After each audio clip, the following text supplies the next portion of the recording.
আমি আহিলো এতিয়া আৰু পাইছোহি এইটো হৈছে মিছখাৰ বেগ এইটো হৈছে আমাৰ আৰ্চিৰ বেগ এতিয়া আমি যাওঁ হস্পিটেলত ভিতৰলৈ এতিয়া কেইটা বাজিছে 7টালৈ নহয় 7টালৈ 15 মিনিট আছে 7টা বজাত পাবলৈ দিছিলেহি আৰু এতিয়া প্ৰথম আমাক এনেকৈ বেড এখন দিছে এতিয়া ইয়াতে ৰখি থাকিব কৈছে আৰু আমি কাঠি ইয়াত আছে এতিয়া ছয়ফালে চবফালে বেলেগ এটা কাপোৰ আছে এইটো হৈছে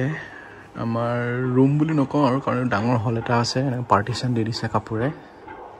চ' ইয়াতে আমি এতিয়া আছোঁ আমি মিছখাৰ ভিতৰত তাই এইটো এটা গাউন এটা পিন্ধি আছে এইটো পিন্ধিব দিছে মোৰ কাৰণে চকী এখন আছে এতিয়া আমাৰ বেগ আৰু সেইপিনৰ বেলেগ বেলেগ চলি আছে সেইপিনো মানুহ আছে ইয়াত আমাৰ বেবীটো ইয়াত থাকিব যেতিয়া মানে জন্ম হ'ব আৰু